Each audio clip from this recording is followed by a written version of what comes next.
મારું નામ અશ્વિનભાઈ રમેશભાઈ દળવી. મારું ગામ આવધા દળવી ફળિયા. મેં દળવી ફળિયામાં રહું છું.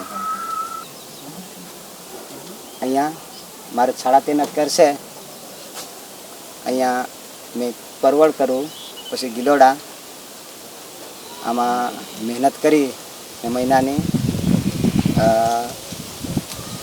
20-25 હજાર જેવું મહિનાના આવે આવક. એટલે તે કરી ને મહેનત કરી ને થોડાક પૈસા બચ્યા તેની આ ગાડી લીધી. એમ ઘરમાં થોડોક ખર્ચો ચલાવો ને આ અમે મંડપ કર્યા. પછી સરકારની યોજના આવી કે કાચા મંડપમાં લાભ આપે. એમ ચાલો ને ફોર્મ ભરે તો સરકારની લાભ મળે. એમ આ યોજનાનો લાભ મળ્યો. સરકારને લાભ મળે અને રાજ્યનો આભાર માનું છું. મારું નામ ગોપાલભાઈ જાનિયાભાઈ કુંવર, ગામ આવધા, તાલુકો ધરમપુર, જિલ્લા વલસાડ. અને આજે હું મુખ્યત્વે આ જે કાચા મંડપની ખેતી કરું છું. એના પહેલાં આજે જ્યારે આ કાચો મંડપ અમે એને ખેતી કરતા હતા ત્યારે ખાલી આમ જ અમે ખેતી કરતા હતા. પણ જ્યારે અમે આજથી 8 થી 10 વર્ષ પહેલાં બાગાયત ખાતાના જે અધિકારીઓ આવ્યા વલસાડ જિલ્લાથી કે ધરમપુર તાલુકાના જે તે સાહેબો એ લોકો આવ્યા અને અમને કહે કે આવી રીતે નહીં, પણ આવી રીતે આ સરકારશ્રીની યોજના છે તો આવી રીતે તમે ખેતી કરજો.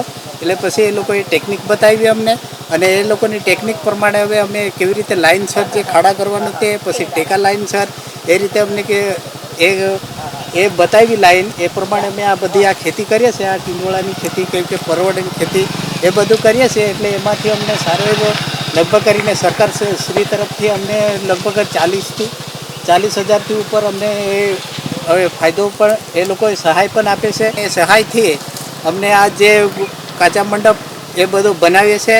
ને પછી એ કાચા મંડપથી જ અમારા જે ઘરના જે બધા ઘરની આર્થિક પરિસ્થિતિ એમાં પણ સુધારો થયો. અને મારું ઘર પણ એ જ સહાય ને જેમાંથી જો ધારો કે જો એ લાખ રૂપિયાનો એ સરકારશ્રી તરફથી અમને છે ને 40-50 હજારનો જે અમને એ સહાય મળે છે એમાંથી એ જોડીને અમે ખર્ચો કરીએ છીએ.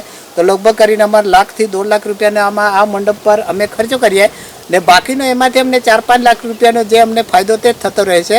આની સાથે સાથે સારા એવા અમે અમારી જે ટેકનોલોજીથી જે આ ટેકનિકથી અમે કાચા મંડપ કરીએ છીએ તે અમારા હવે પણ મારા 2 છોકરા છે એ લોકો પણ હવે સારી એવી આ ખેતી કરે છે. અને પછી બાકીના આજ અમારા વિસ્તારમાં જેમ કે આ આવધા હોય, પછી રાજપુરી જંગલ હોય, પછી ઘોરોકડા હોય, સિદુંબર હોય કે હનુમતમાળ ને આમ ઉપરના ગામડા જોઈ તો આ હતાનબારી, પછી આમ સિદુંબરથી માંડી એ બધા ગામડાને પણ અમને કાચા મંડપનો સારો એવો લાભ મળે છે. જે બધા ખેડૂતો ખેતી કરે છે આ કાચા મંડપની, અને વેલાવાળી શાકભાજી એમાં ટીંડોળા હોય, પછી દૂધી હોય કે પછી કારેલા હોય કે પછી અન્ય જે કંઈ ખેતી એ બધી ખેતી કરીએ ને હમણાં સારી એવી આર્થિક પરિસ્થિતિની લીધે ગામનો પણ સારો એવો વિકાસ થયો છે, સારો એવો સુધારો થયો છે. અને આ સરકારશ્રી તરફથી આ મળતી યોજનાને સારી છે.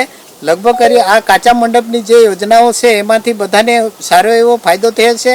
અને લગભગ કરી આ ગામડું જ્યારે પહેલાં આમ નબળી પરિસ્થિતિને લીધે અમારે ત્યાં કોઈને પાસે ગાડી પણ નહીં હતી ને હમણાં બાઈકો બધાની ઘરે છે. અને બધાએ લગભગ કરીને આ જ ફાયદાથી બધાએ લગભગ કરીને થોડા ઘણા ખેડૂતે તો 4 વ્હીલ પણ લીધી છે. આ કાચા મંડપના ખેતી અમારા ગામડાની અર્થતંત્ર પણ સારું એવું બન્યું છે.